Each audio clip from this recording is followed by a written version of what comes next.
Something wicked this way comes. This is Paranormal Night Shift.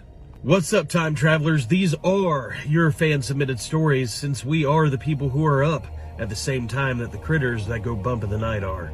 We'll get right to it. This one's called The Wheelchair. Heather W. writes, I grew up in western North Carolina, actually on a road that shares your last name, sir.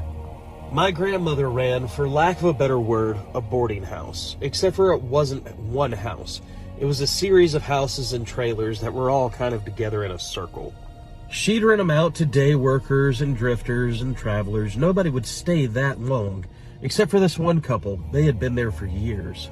The old man was in a wheelchair. I never really understood why. All I know is that he was in the war and now he was in a wheelchair. And the lady was nice, and the two of them seemed to be so deeply in love. It was a two-story house, and being that he was confined to a wheelchair, my grandmother always told him that they should move to one of the other houses when it came available, but the old woman said, no, this is our home. From what we can understand, the old woman got hurt, must have fallen and broken her leg, because that's what the autopsy report showed. There was a horrible thunderstorm. She was upstairs and lightning had struck the house and it quickly went to a blaze.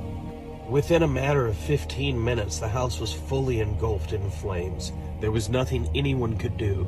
And being so rural, there was no real fire department easily available. By the time the fire department did arrive, the house was gone, burnt to the ground.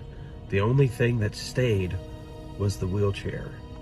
It was at the bottom of the stairs, seatbelt undone. I couldn't imagine the agony he went through listening to her scream as he climbed little by little up the steps. It must have taken every ounce of strength he had to try to get to her. And that's how they were found by the fire marshal, wrapped in each other's arms on what remained of the second floor. For some reason, my grandmother and I never could bring it to ourselves to throw the wheelchair away, so we put it in our attic. The other night, there was a horrible thunderstorm, and I swear I could hear it rolling around. The next morning, when I went up into the attic to check, sure enough, that wheelchair was right next to the steps.